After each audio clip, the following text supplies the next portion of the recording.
Ay, magandang umaga po. Ang may importante lang ako iba-vlog na hindi ko pwede maiwanan. Hindi ko pwede maipagpabukas.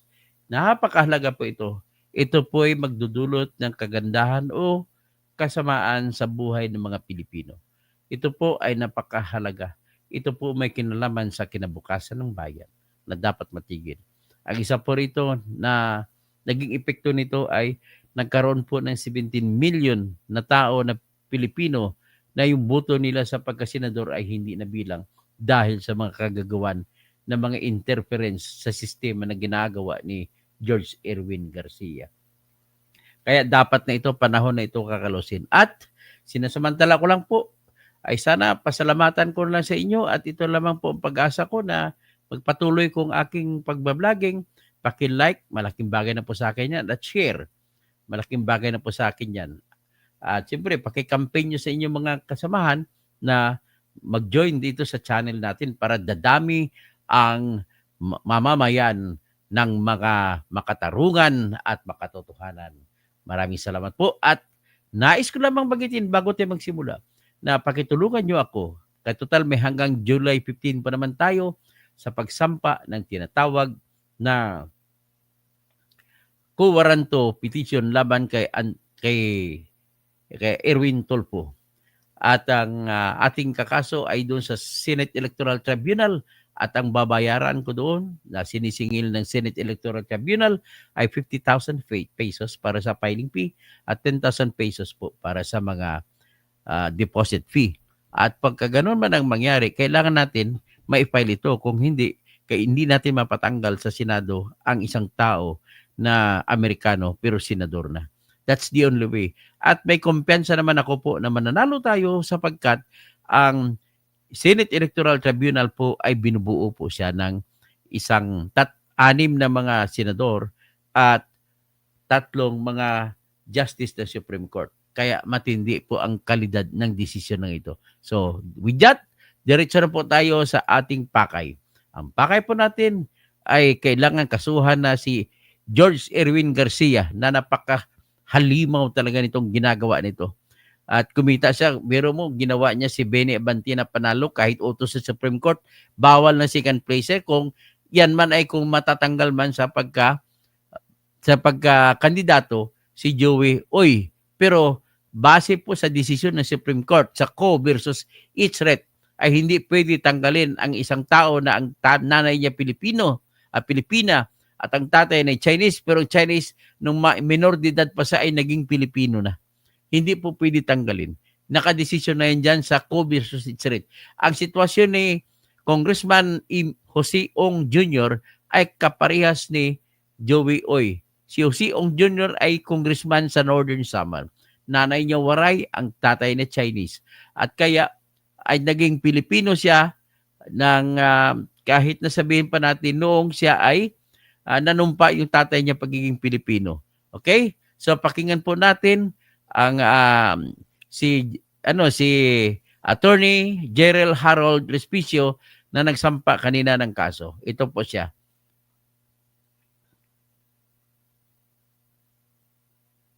Okay, play na natin. Para ipakulong si Chairman George Garcia, Chairman George! Para ipakulong si Chairman George Garcia, Chairman George! At makukulong ka na ng habang buhay.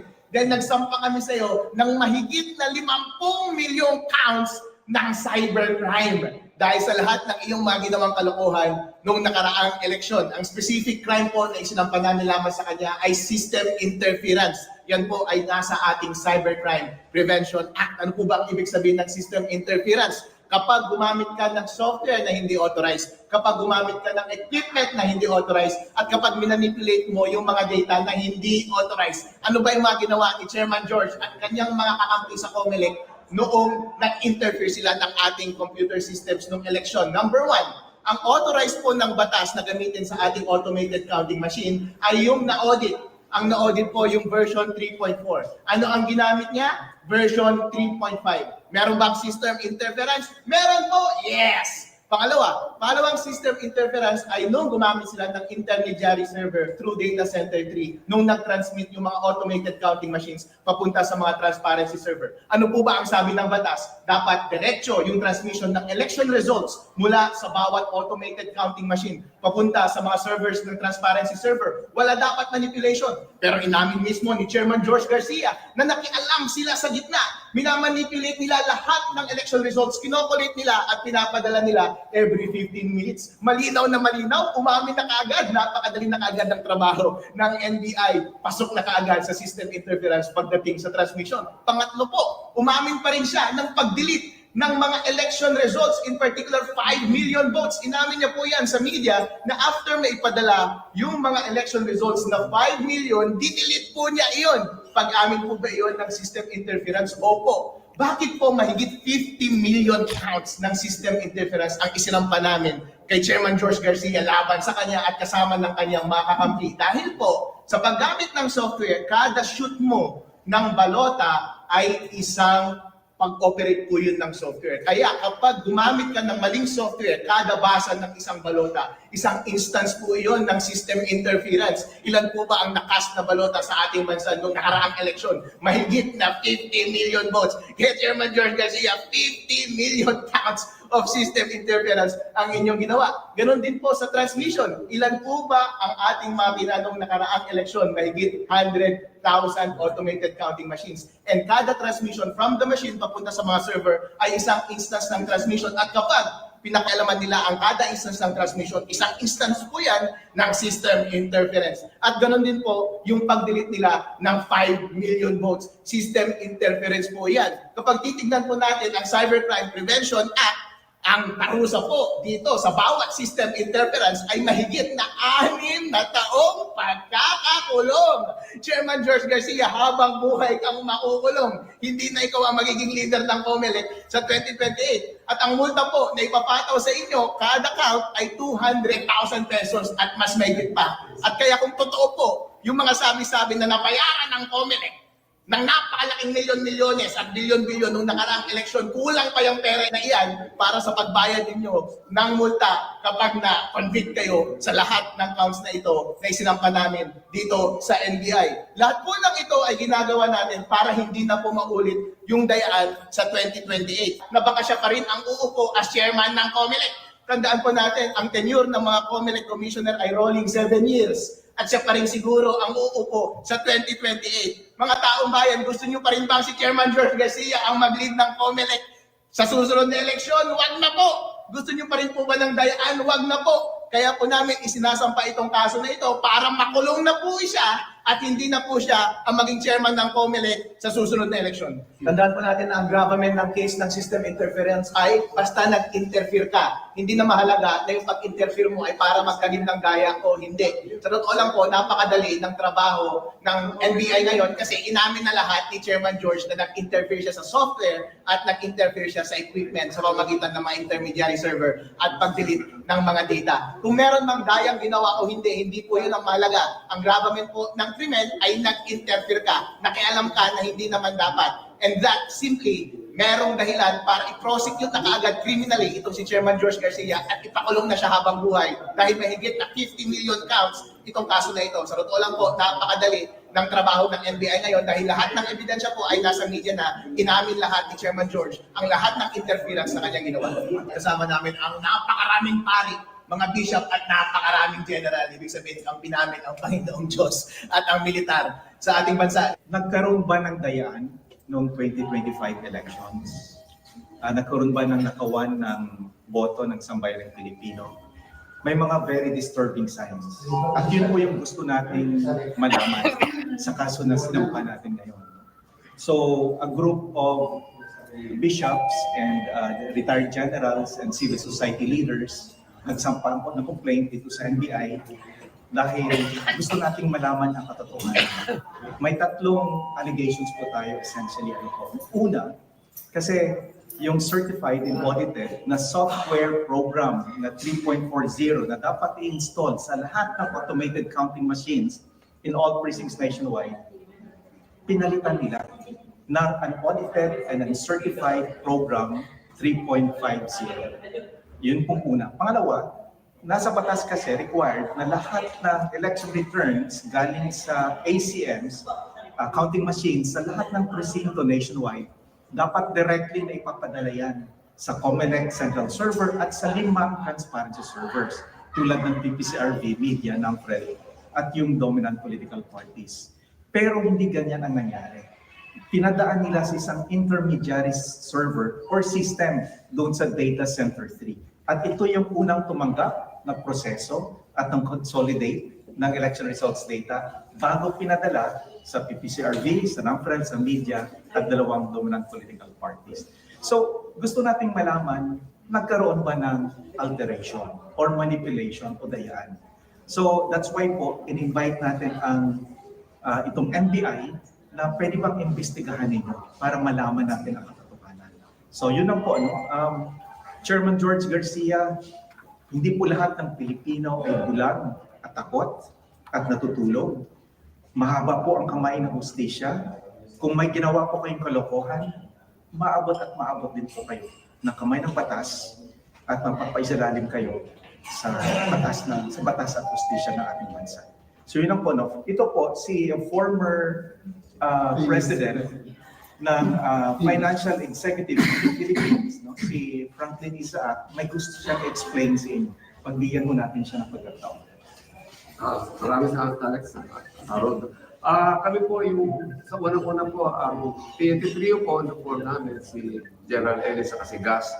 Nag-umpisa po kami noon at nag-iimbestiga po kami. Ang naging problema po namin noon, hindi namin makuha yung mga data. Kaya nag-file kami ng case after case hanggang nag-mandamus. Hanggang sa mandamus 1 and mandamus 2, hindi po kami sinasagot ng COMELEC. Kaya po, nandito kami, tulong po nitong ating mga abogado, that we should now file dito sa NBI po para sila na mismo ang mag-imbestiga at makuha sana at ma-validate po yung prosesong binabanggit kanina, dito, that the process itself can really be audited by the NBI po. Yun po ang inaasahan namin dito. Pag nagawa po nila yan at lumabas ang katotohanan, yun po ang magiging resulta. Kaya itong ating mga marami po kami dito at naniniwala po kami na hindi na dapat maulit yan sa 2020. Yun lang po. Are you also asking for a recount? Kasi kanina, We are because not asking for a recount. We are not asking for the nullification of the results of the 2025 elections. We just want to establish meron bang nagkaroong dayaan, manipulation, alteration of the electoral results. No? We just want to establish kung merong criminal culpability yung COMELEC. No? So that's why we're inviting NBI to make this investigation. In the hypothetical situation na yung inyong suspicion ay ma-confirm in the investigation, now we're just speaking in conjectures here. Now that you're saying that you're not asking for a recount or nullification of the results, exactly, bukod sa pag-determine ng criminal liability, sabihin na natin dun sa mga inireklamo ninyo, ano yung nakikita ninyong implications nitong complaint niyo and the investigation that will ensue? We're taking it one step at a time. Itong sa NBI, ang kanilang mandate and jurisdiction is only up to the investigation and criminal prosecution. I don't think they don't have in their mandate for the nullification of the results. So hanggang doon na muna tayo. So we're taking it there one step at a time. But we are also preparing that pag nag-convene itong 20th Congress, at nagkaroon na ng panibagong Senate Committee Chairperson, yung Electoral Affairs and Reforms Committee sa Senado will be asking for a Senate investigation on this so that we can present all our allegations and complaints. We just want you to comment on this statement from the COMELEC regarding this complaint because I understand this was announced beforehand. I'll just read the exact statement. Bukas po tayo sa kahit anong investigasyon na pagsusuri patungkol sa nagdaang halalan. Pinagkakatiwalaan po ng sambayanan ng NBI at ganoon din po kami sa komisyon. Lahat po ng mga binabanggit nila ay matagal at paulit-ulit na po naming nasagot at pinabulaanan. Masasabi po namin sa pangkalahatan ay naging maayos, matapat, bukas, tahimik at kapani-paniwala ang resulta ng halalan. Ito ay pinapatunayan mismo ng mga grupo na nagmasid at sumubaybay sa halalan tulad ng PPCRB, European Union, iba't ibang embahada, simbahan, paaralan at mga pampubliko at pribadong organisasyon ng bansa. Ang mga ganitong hindi pagsang-ayon o salungat ng paninindigan ay atin pong inaasahan bilang isang larawan ng malusog na demokrasya. End statement. Sir, your comment on this. Hindi totoo yan. In fact, ano yun, distortion of the truth. Yung simbahan actually is questioning the results of the elections. No? At maraming CBCP, maraming bishops who are actually questioning the results of the 2025 elections. The president of Caritas Philippines, the vice president of Caritas Philippines, kasama natin sa complaint na ito. Dito sa anti-complaint na file natin ngayon. Pangalawa, yung sa EU, alam niyo po, there was already a report na nirelease ang EU. They are actually questioning the transparency and integrity of the results of the 2025 elections. So hindi po totoo na sinasabi niya na sinusuportahan na malinis at may integridad at credible yung naging resulta ng 2025 elections. Gusto ko lang sabihin, dagdag, kasi kanina daw tungkol sa Mandamus, may pending petition tayo sa Korte Suprema.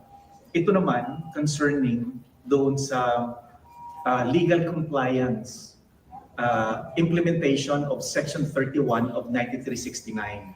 Kasi itong Section 31, RA 9369, sinasabi po doon, yung manner of counting sa precinct level dapat po ay manual. Manual po. Hindi po ini-implement ng COMELEC yan. So, ginawa ko natin, umakyat tayo sa Korte Suprema, pending po ang petition natin ngayon dyan, to implement Section 31 of 9369. Ibig sabihin po, manual counting sa lahat ng presinto po. Electronic ang transmission, no? Ang canvassing, pero manual counting sa precinct level. Ibig sabihin po, ang effect po nito, this is a hybrid election.